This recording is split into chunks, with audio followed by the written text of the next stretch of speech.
Today's topic is colligative properties. Let us begin with a question. What happens when a non-volatile solute is added to a volatile solvent? Yes, we all know the vapor pressure will get lowered. Now, let us see. There are certain properties that depends only on the number of solute particles. For example, you may dissolve 1 mole urea, 1 mole glucose or 1 mole sucrose. All of them have 6.022 into 10 raised to 23 molecules, right? So in all these cases, the lowering of vapor pressure will be the same at a particular temperature. Similarly, there are several properties that depends on the number of particles. Such properties are called colligative properties. So, what are colligative properties? Properties that depends on number of particles and not on the nature. That is also another word. And not on their nature.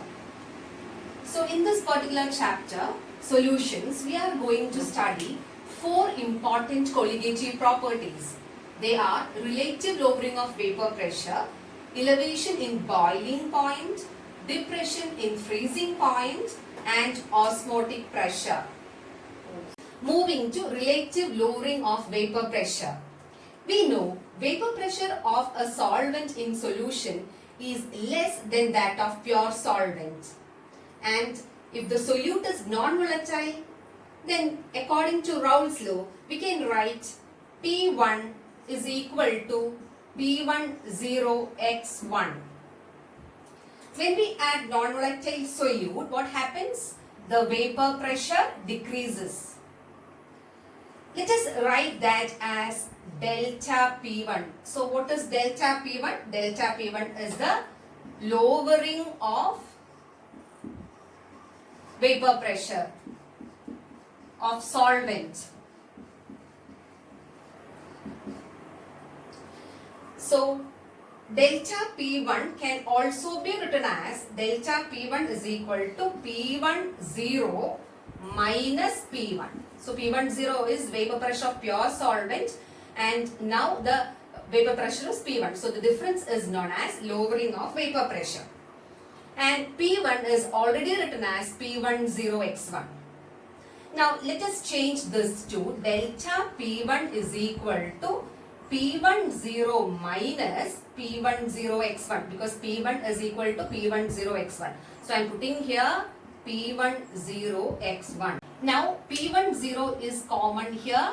So, we can write this as P10 into 1 minus X1. We all know 1 minus X1 is equal to X2. So, again this can be written as P10X2. So, delta P1 is equal to P10X2. Let us bring this P10 down. Let delta P1 by P10 is equal to X2.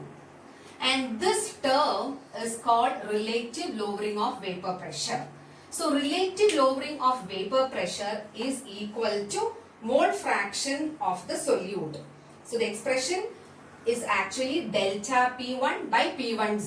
So, if someone is asking you what is relative lowering of vapor pressure, you can say it is a ratio of delta P1 to P10, that is vapor pressure of pure solvent, which is equal to mole fraction of solute. We can also calculate molecular mass from this. So, once again, the relative lowering of vapor pressure is lowering of vapor pressure to that of vapor pressure of pure solvent, which is equal to mole fraction, that is X2.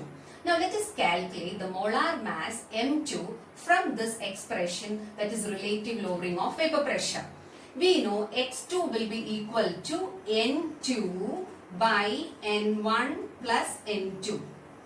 For dilute solution, this N2 can be neglected. So, this will be approximately equal to N2 by N1. Now, the expression can be written as delta P by P10 is equal to N2 by N1.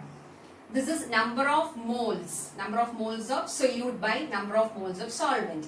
We know number of moles is equal to mass given, that is W2 by molar mass, that is M2, by W1 by M1. Delta P by P10 is equal to W2 by M2 into W1. This M1 will go up, that is into M1. Now, W2 is mass of the solute, M1 is a molar mass of the solvent, M2 is molar mass of solute, W1 is the mass of the solvent. Now we have to calculate M2. Now how will you write M2? M2 is equal to M2 to this side. So M2 will be equal to W2 into M1. This P10 will go up, that is P10 divided by this delta P will come down, delta P into W1. So this is very important expression, that is M2 is equal to W2 into M1 into P10 by delta P into W1. So W2 is the mass of solute, M1 is molar mass of solvent, vapor pressure of pure solvent is P10, delta P is lowering of vapor pressure, W1 is mass of solvent.